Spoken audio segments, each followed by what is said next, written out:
ಮೇಲೆ ಏನು ಮನೆಗೆ ಬಂದು ಏನು ಧಮಕಿ ಹಾಕುವಂತ ಏನು ಪ್ರಯತ್ನ ಮಾಡಿದ್ದಾರೆ ಆ ಇಬ್ಬರು ಅವ್ರನ್ನ ಸೆರೆ ಮಾಡಿದ್ದಾರೆ, ಒಳ್ಳೆಯದು. ಇನ್ನೂ ಇದ್ರ ಮೇಲೆ ಕಠಿಣವಾದ ಕ್ರಮಗಳನ್ನು ಆಗಬೇಕು. ಇವರಿಬ್ಬರೇ ಅಲ್ಲ, ಇವರಿಂದಿನ ಬಹಳ ಜನ ಇದ್ದಾರೆ. ನಮ್ಮ ಜಿಲ್ಲೆಯಲ್ಲಿ ಒಂದು ಅಕ್ರಮ ಸಾಗಣೆ ಬಹಳ ಆಗ್ತಾ ಇದೆ, ಅದು ಎಲ್ರಿಗೂ ಗೊತ್ತಿರೋ ವಿಷಯ. ಇದನ್ನು ಎತ್ತಿ ತೋರಿಸುವಂಥ ಕೆಲಸ ಪತ್ರಕರ್ತರು ಮಾಡ್ತಿದ್ದಾರೆ. ಎದ್ನೋ ಬಿದ್ನೋ ಅಂತ ಪಾಪ ಅವರು ಎಲ್ಲೆಲ್ಲೋ ಹೋಗಿ ಪತ್ರಕರ್ತ ಪ್ರಸಾರ ಮಾಡ್ತಾರೆ. ಅವ್ರ ಮೇಲೆ ಇವರು ಧಮಕಿ ಹಾಕ್ತಾರಂತಂದರೆ ಅವ್ರನ್ನ ಸುಮ್ಮನೆ ಬಿಡಬಾರ್ದು. ಇಂಥವ್ರು ಇನ್ನೂ ಭಾಳ ಜನ ಇದ್ದಾರೆ. ಎಲ್ಲರೂ ಪತ್ರಕರ್ತ ನಾನು ಇವತ್ತು ವಿನಂತಿ ಮಾಡ್ಕೋತೀನಿ, ಎಲ್ಲರನ್ನ ಎಕ್ಸ್ಪೋಸ್ ಮಾಡಿರಿ. ಇಲ್ಲಿ ಭಾಳ ಅಕ್ಕಿ ಸಾಗಣೆ ಭಾಳ ಆಗ್ತದೆ. ಇದರಲ್ಲಿ ಕೆಲವೊಬ್ಬರು ಅಧಿಕಾರಿಗಳು ಸಾಮೀಲಿದ್ದಾರೆ ಅಂತೇಳಿ ಭಾಳ ಕೇಳ್ಪಟ್ಟಿದ್ದೀವಿ. ಸೊ ಇದೇನಿದು ಹಲ್ಲೆ ನಡೆಸಿದ್ದಾರೆ, ಏನು ಧಮಕಿ ಹಾಕಿದ್ದಾರೆ, ಆ ಮಂದಿ ಪಕ್ಷದಕ್ಕೆ ತೀವ್ರವಾಗಿ ಖಂಡಿಸ್ತದೆ. ಇಂಥದ್ದು ಒಂದು ಪತ್ರಕರ್ತರ ಮೇಲೆ ಧಮಕಿಯನ್ನು ಹಾಕೋದನ್ನು ನಿಲ್ಲಬೇಕು.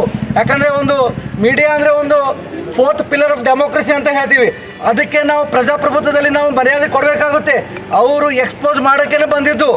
ಇವರಿಗೆ ತ್ರಾಸಾದರೆ ಅವರು ಅದೊಂದು ಅಕ್ರಮ ಸಾಗಣೆ ಮಾಡೋದು ಬಿಟ್ಟು ಮಾಡುವಂಥ ಕೆಲಸ ಮಾಡಲಿ.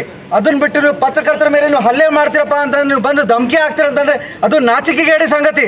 ಯಾವ್ರ ಮನೇಲಿ ಇರ್ಲಾದ ನೀವು ಮನೆಗೆ ಬಂದು ಧಮಕಿ ಹಾಕ್ತೀರಂತಂದರೆ ನಿಮಗೆ ಪೌರಸ್ವತನೇ ಇಲ್ಲ, ನೀವು ಗಂಡಸ್ತನೇ ಅಲ್ಲ. ನೀವು ಇಷ್ಟು ಹೊಲಸ ನೀಚ ಇವರು ಕೃತ್ಯ ಮಾಡಿದ್ದಾರೆ. ನಾನು ಪೊಲೀಸ್ ಇಲಾಖೆಗೆ ಕೇಳ್ಕೊಳ್ಳೋದಂದೆ, ಇವರು ಅಷ್ಟೇ ಇಲ್ಲ, ಇವರಿಂದ ಸುಮಾರು ಜನ ಇದ್ದಾರೆ. ಸುಮಾರು ಜನ ಅಕ್ಕಿ ಅಕ್ರಮ ಸಾಗಣೆ ಮಾಡ್ತಾರೆ ಜಿಲ್ಲೆಯಲ್ಲಿ. ಅವ್ರನ್ನ ಎಲ್ಲರೂ ಕೂಡ ಬಂಧನ ಮಾಡಬೇಕು. ಈ ಅಕ್ಕಿ ಅಕ್ರಮ ಸಾಗಣೆಯಲ್ಲಿ ಯಾರೆಲ್ಲ ಅಧಿಕಾರಿಗಳು ಶಾಮೀಲಾದೆ ಅವ್ರನ್ನೂ ಕೂಡ ಬಂಧನ ಮಾಡಬೇಕು. ಮತ್ತು ಪತ್ರಕರ್ತರ ಒಂದು ಹಿತಾಸಕ್ತಿಯಾಗಿ ಒಂದು ಕಠಿಣವಾಗಿ ಕಾನೂನು ಬರಬೇಕಂತೇಳಿ ನಾನು ಈ ಮುಖಾಂತರ ವಿನಂತಿ ಮಾಡ್ಕೋತೀನಿ. ಧನ್ಯವಾದಗಳು.